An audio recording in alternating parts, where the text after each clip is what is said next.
အားလုံးကိုကြိုဆိုပါရစေ။ကျွန်တော်တို့ဒီဗီဒီယိုမှာတော့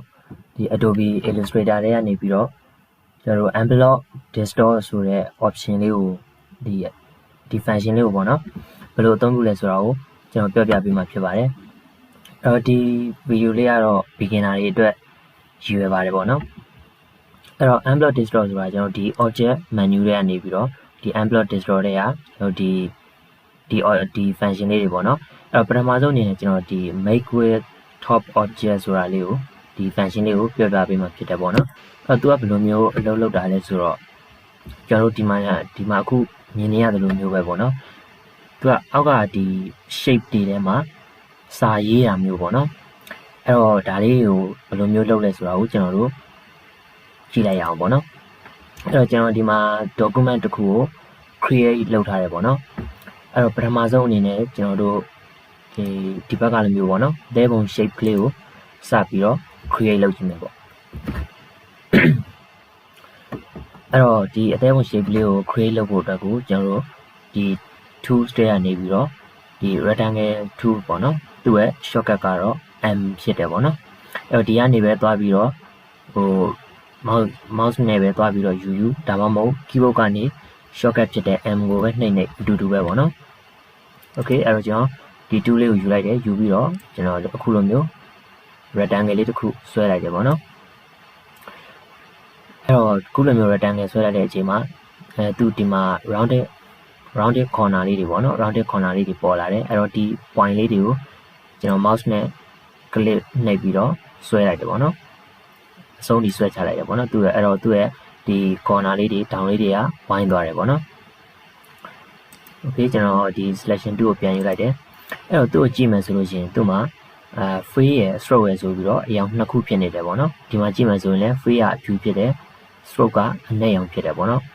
အဲ့တော့ဒီ shape မှာဆိုရင်ကျွန်တော်ကstroke ကိုမလိုချင်ဘူးပေါ့နော် stroke ကိုမလိုချင်ဘူးfree ကိုပဲလိုချင်တယ်အဲ့တော့သူ့ကိုဒီ shape ကလေးကို click နှိပ်လိုက်မယ် click နှိပ်ပြီးတော့ကျွန်တော်ဒီမှာဒီ stroke သူ့ရဲ့ stroke ရဲ့ color တွေပေါ့နော်ဒီ box လေးကိုဖွင့်လိုက်မယ်ဒီ drop down လေးကိုနှိပ်လိုက်မယ်အဲ့တော့အခုလို box လေးကြာလာတယ်ပေါ့နော်အဲ့တော့ဒီရှေ့ဆုံးကဒီအမားကြီးလေးခြေထားရပေါ့နော် land ဆိုတာလေးကိုကျွန်တော် click နှိပ်လိုက် okay အဲ့ဆိုရင်သူ့မှာ stroke မရှိတော့ဘူးเนาะ free ပဲကြံခဲ့တော့တယ် okay အဲ့တော့သူ့ကိုကျွန်တော်တို့ဒီ rotate လုပ်မယ်ပေါ့နော် rotate လုပ်မယ်ဆိုတဲ့အတွက်ကြောင့်မလို့သူ့ကို click ပေးလိုက်မယ်ပြီးလို့ရှိရင်ဒီ properties panel ထဲမှာပေါ့နော်အဲ့တော့အခုဒီလေ့ကျင့်ခန်းလေးလုပ်ဖို့အတွက်ကို properties panel လေးကိုဖွင့်ထားဖို့လိုတယ်ပေါ့နော်အဲ့တော့တချို့ set တွေမှာကျွန်တော်တို့ property panel လေးပွင့်မနေဘူးဆိုလို့ရှိရင်လည်းဒီ window menu တွေကနေပြီးတော့ဒီမှာပေါ့နော်ဒီမှာ property ဆိုတာလေးရှိတယ်အဲ့ဒါလေးကို click နှိပ်လိုက်လို့ရှိရင်ကျွန်တော်တို့အခုလိုမျိုး properties panel box လေးပွင့်လာတာကိုတွေ့ရမှာပေါ့နော် okay အဲ့တော့ဒီလေ့ကျင့်ခန်းမှာတော့ဒီ properties panel လေးကိုဖွင့်ထားပေးဖို့လိုတယ်ပေါ့နော်အဲ့တော့ကျွန်တော်တို့ကဒီ shape ကို rotate လုပ်မှဖြစ်တဲ့အတွက်သူ့ကို click အရင်selection ပေးမယ်ပေါ့နော် selection ပေးလိုက်တယ်ပြီးလို့ရှိရင်ဒီနေရာမှာဒါ rotate box လေးပေါ့နော်rotate box လေးမှာကျွန်တော်တို့ double click နှိပ်လိုက်မယ်အဲ့တော့ double click နှိပ်လိုက်လို့ရှိရင်အခုလိုမျိုးလေး selection ဝင်သွားတယ်ပေါ့နော်အဲ့တော့ကျွန်တော်တို့က45 degree လောက်လှည့်မယ်ပေါ့နော်45 degree လှည့်မှဖြစ်တဲ့အတွက်ကြောင့်ကျွန်တော်တို့ဒီ keyboard ကနေပြီးတော့ number ကနေ45ဆိုတာလေးကိုရိုက်လိုက်တယ်ပေါ့နော်ပြီးရင် enter နှိပ်လိုက်တယ် okay ဒါဆိုရင်သူက45 degree rotate ဖြစ်သွားတယ်ပေါ့နော်အဲ့တော့သူနဲ့ပုံစံအတူနောက်ထပ် shape တစ်ခုကို copy ပွားမယ်ပေါ့နော်သူကနေပဲသူ့ကိုပဲ copy ထပ်ပွားမယ်ပေါ့နော်အဲ့တော့သူ့ကို select အခုဆိုရင် select ဝင်နေပေါ့ select ဝင်နေတယ်ပေါ့နော်အဲ့တော့သူဒီ select ဝင်နေတဲ့အနေထားမှာပဲကျွန်တော်တို့ကဒီ edit ထဲကနေပြီးတော့ copy ပေါ့နော်သူ့ရဲ့ shortcut က control C ဖြစ်တယ် copy ကိုနှိပ်လိုက်တယ်ပြီးလို့ရှိရင်နောက်တစ်ခါ edit ကိုပြန်နှိပ်ပြီးတော့မှာ paste in front ပေါ့နော် paste in front သူ့ရဲ့ shortcut က control F ဖြစ်တယ်ပေါ့နော်သူနှိပ်လိုက်တယ်အဲ့တော့သူက copy ပေါ်သွားပြီပေါ့နော်ဒါပေမဲ့လို့အဖြူချင်းထပ်နေတဲ့အတွက်ကြောင့်မို့ကျွန်တော်တို့ကမမြင်အောင်ပေါ့နော်အဲ့တော့သူ့ကိုဒီကနေပြီးတော့ flip along horizontal axis ဆိုတာလေးကိုနှိပ်လိုက်မယ်ပေါ့နော် okay ဒါဆိုရင်အခုလိုမျိုးလေးဖြစ်သွားတယ်အဲ့ချိန်မှာကျွန်တော်တို့ကဒီနှစ်ခုကိုဒီ shape လေးကိုပေါ့နော် copy ပွားသွားတဲ့ shape လေးကိုဒီဘက်ဘေးလေးကိုဆွဲလာမယ်ပေါ့နော်အဲ့တော့ကျွန်တော်တို့ကဒီဘက်ဘေးကိုဆွဲတဲ့အချိန်မှာအခုလိုမျိုးတွေအပေါ်အောက်တွေပြေးနေတယ်ပေါ့နော်အဲ့လိုမျိုးဖြစ်ပဲနဲ့တညီတည်းပဲထွက်ချင်တယ်ဆိုလို့ရှိရင်ကျွန်တော် keyboard ကနေပြီးတော့ shift key လေးကိုပေါ့နော် shift key လေးကိုဖိထားတယ်ပြီးလို့ရှိရင် ဒီလိုဆွဲလိုက်လို့ရှိရင်ကျွန်တော်တညီရဲထွက်တယ်ပေါ့နော် horizontally တူတညီရဲဒီဘက်ဘေးကိုတိုးလာတယ်ပေါ့နော် okay အဲ့တော့ဒီနှစ်ခုလုံးကိုကျွန်တော်တို့ဒီ box selection လေးပေးလိုက်မယ်ပေါ့နော်လွတ်တဲ့နေရာနေ click ဖိဆွဲပြီးတော့နှစ်ခုလုံးကို select ပေးလိုက်မယ်ပြီးလို့ရှိရင်ကျွန်တော်တို့ကဒီ tool panel တွေကနေပြီးတော့ tool box တွေကနေပြီးတော့ကျွန်တော်တို့ဒီ shape bear 2ပေါ့နော် shape bear 2ကိုယူလိုက်မယ်သူ့ရဲ့ shortcut ကshortcut က shift m ဖြစ်တယ်ပေါ့နော် shift m ဖြစ်တယ်ကျွန်တော်ဒီကနေပြီးတော့ဒီ shape bear 2လေးကိုယူလိုက်တယ်ပြီးလို့ရှိရင် shape bear 2ယူလိုက်လို့ရှိရင်ကျွန်တော်တို့ဒီ mouse pointer လေးပေါ့နော်ဒီမြားကောင်းလေးမဲမဲလေးရဲ့မြားကောင်းမဲမဲလေးရဲ့အောက်မှာအပေါင်းလက္ခဏာလေးပေါ်နေတယ်ပေါ့နော်အဲ့တော့သူကဘာလို့ဆိုလိုတာလဲဆိုတော့ကျွန်တော်တို့ shape တွေကိုပေါင်းလို့ရတယ်လို့ပြောတာပေါ့နော်အဲ့တော့အပေါင်းလက္ခဏာလေးပေါ်နေတယ်ဆိုတာက shape တွေကိုပေါင်းလို့ရတယ်လို့ပြောတာဖြစ်တယ်ပေါ့အဲ့တော့ကျွန်တော်ဒီနေရာမှာဆိုရင်ဒီ shape 3ကိုပေါင်းလိုက်ခြင်းနဲ့အားကြောင့်မလို့ကျွန်တော် keyboard ကဘာမှမနှိပ်ဖ ೇನೆ ဒီ shape 3ကိုအခုလိုမျိုးလေးဖိပြီးတော့ mouse pointer နဲ့left click နဲ့ပေါ့နော် left click နဲ့ဖိပြီးတော့ဆွဲလိုက်တယ်ပေါ့ okay ဒါဆိုရင်ဒီ3ခုလုံးကပေါင်းသွားတယ်ပေါ့နော်ဒီနှစ်ခုကိုကြာတော့ကျွန်တော်ကနှုတ်ပစ်ခြင်းနဲ့အတွက်ကြောင့်မလို့keyboard ကနေဘာမှနှိပ်မထားဘူးဆိုလို့ရှိရင်သူကအပေါင်း key လေးပေါ်တယ်တကယ်လို့ keyboard ကနေ order ကိုနှိပ်လိုက်မှဆိုလို့ရှိရင်အနှုတ် key လေးပြောင်းလာတယ်ပေါ့နော်အနှုတ်လက္ခဏာလေးပြောင်းလာတယ်အဲ့တော့အနှုတ် key လေးကိုorder key လေးကိုနှိပ်ပြီးတော့ကျွန်တော်ဒါလေးကို click နှိပ်လိုက်တယ်ပေါ့နော်ဒါဆိုရင်အသေးပုံ shape လေးပဲကျန်နေတယ်ပေါ့နော် okay အဲ့တော့အသေးပုံ shape လေးတော့ရပြီသူ့ကို copy တစ်ခုတော့ပွားထားလိုက်မယ်ပေါ့နော် copy ပွားခြင်းလဲဆိုရင်ကျွန်တော်တို့ keyboard က order ကိုဖိပြီးတော့ copy ပွားလိုက်လို့ရတယ်ပေါ့နော်အဲ့ချိန်မှာတင်ကြီးရက်ထွက်ခြင်းလို့ရှင်ကျွန်တော်တို့ခုနကလိုပဲ shift ကိုဖိလိုက်လို့ရတယ်ပေါ့နော် order ရဲ့ shift ကိုဖိပြီးတော့ကျွန်တော်တင်ကြီးရဲ့ copy ပွားထားတယ် okay ပြီးလို့ရှင်ကျွန်တော်တို့စာရိုက်တော့မယ်ပေါ့နော်စာရိုက်ဖို့အတွက်ဆိုရင်ကျွန်တော်တို့ဒီ type 2လေးကိုယူရမယ်ပေါ့နော်သူ့ရဲ့ shortcut ကကျွန်တော် T ဖြစ်တယ်ပေါ့ okay ယူလိုက်တယ်ပြီးတော့ကျွန်တော်တို့ကာစာချလိုက်မယ်အဲ့ချိန်မှာကျွန်တော်တို့စာတစ်ခုကိုရေးမယ်ပေါ့နော်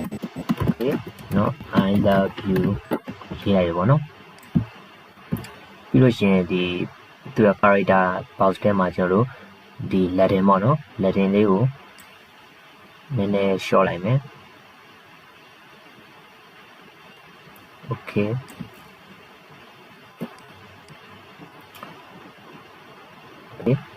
အဲ့တော့ဒီ Latin ပေါ့နော်ဒီ Latin ရဲ့အကြောင်းကိုသိချင်လို့ရှိရင်ကျွန်တော်တို့ page မှာအရင်တော့စောင်းမရေးထားတာလေးရှိရပေါ့နော်အဲ့တော့ Latin အကြောင်းကိုသေချာလေးသိချင်လို့ရှိရင်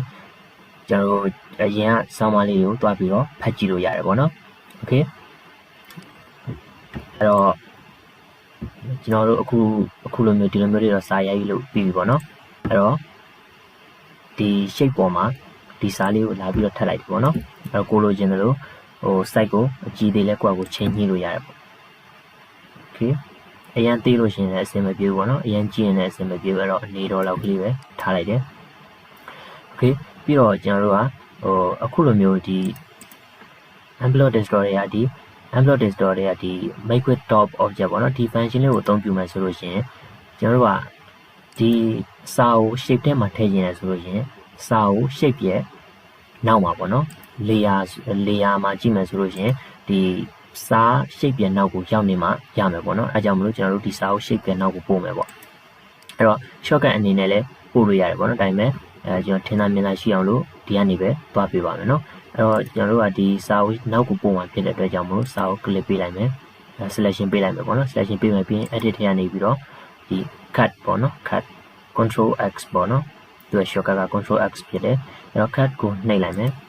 cut ကိုနှိပ်လိုက်တဲ့အချိန်မှာကျွန်တော်တို့က cut လုပ်လိုက်တဲ့အတွက်ကြောင့်မလို့ဒီမှာပျောက်သွားမယ်ပေါ့နော်ပြီးတော့ cut လုပ်လိုက်ပြီးတော့ကျွန်တော်တို့က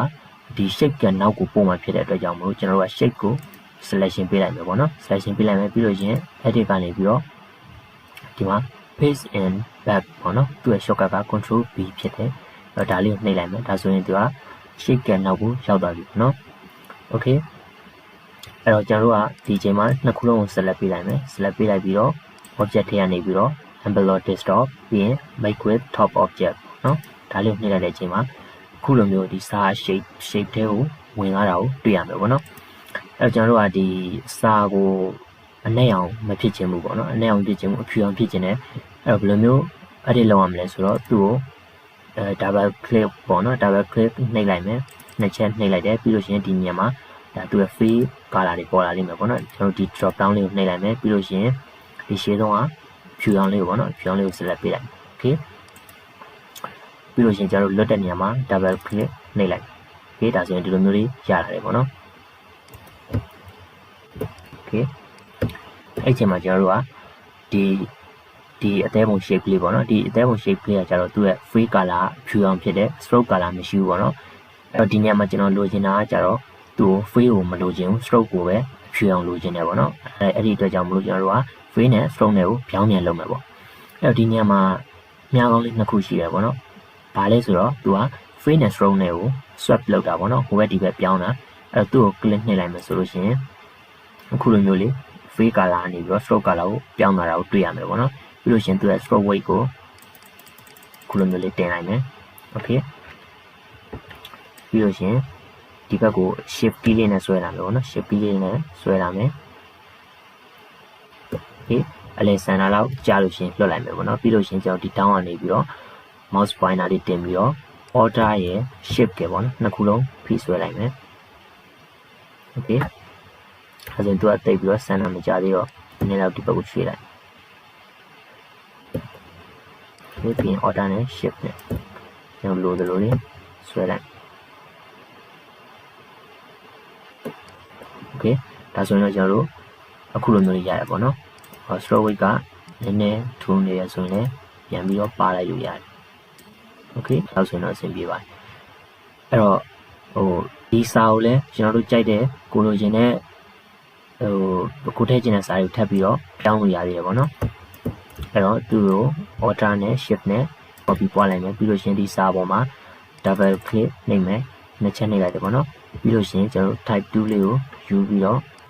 select ပေးလိုက်မယ်ပြီးလို့ရှိရင်ကိုရေးချင်တဲ့စာတွေထပ်ပြီးတော့ရေးလို့ရသေးတယ်ပေါ့နော်ပြီးလို့ရှိရင်ကျွန်တော်တို့လွတ်တဲ့နေရာမှာ double click နှိပ်လိုက် okay ဒါဆိုရင်တော့ကျွန်တော်တို့ကအခုလိုမျိုးလေးရတယ်ပေါ့နော်အဲ့တော့ကိုလိုချင်တဲ့ဘယ်လို shape မျိုးကိုမဆိုဆွဲပြီးတော့အခုလိုမျိုးလေးစာတွေနဲ့အခုလိုမျိုး desktop လုပ်လို့ရတယ်ပေါ့နော်အဲ့တော့ဒီဗီဒီယိုမှာဆိုလို့ရှိရင်ကျွန်တော် Amplot desktop တွေကဒီ function လေးတစ်ခုအကြောင်းပြောခဲ့တာပေါ့နော်နောက်ထပ် function တွေလည်းရှိသေးတယ်ပေါ့နော်အဲ့ဒါတွေကိုလည်းကျွန်တော်နောက်ထပ်ဗီဒီယိုတွေမှာဆက်ပြီးတော့ပြောပြပေးဖို့ရှိတယ်ပေါ့နော်အဲ့တော့ Amplot desktop အကြောင်းကိုဆက်ပြီးတော့သိချင်တယ်ဆိုလို့ရှိရင်ကျွန်တော်တို့ရဲ့ဒီ page လေးမှာနောက်ထပ်လာမယ့်ဗီဒီယိုတွေကိုဆက်ပြီးတော့စောင့်နေပေးပါအောင်လို့ကြိုးပြီးတော့ပြောချင်ပါတယ်အဲ့တော့ကြည့်ရှုပေးခဲ့တဲ့အားလုံးကိုကျေးဇူးတင်ပါတယ်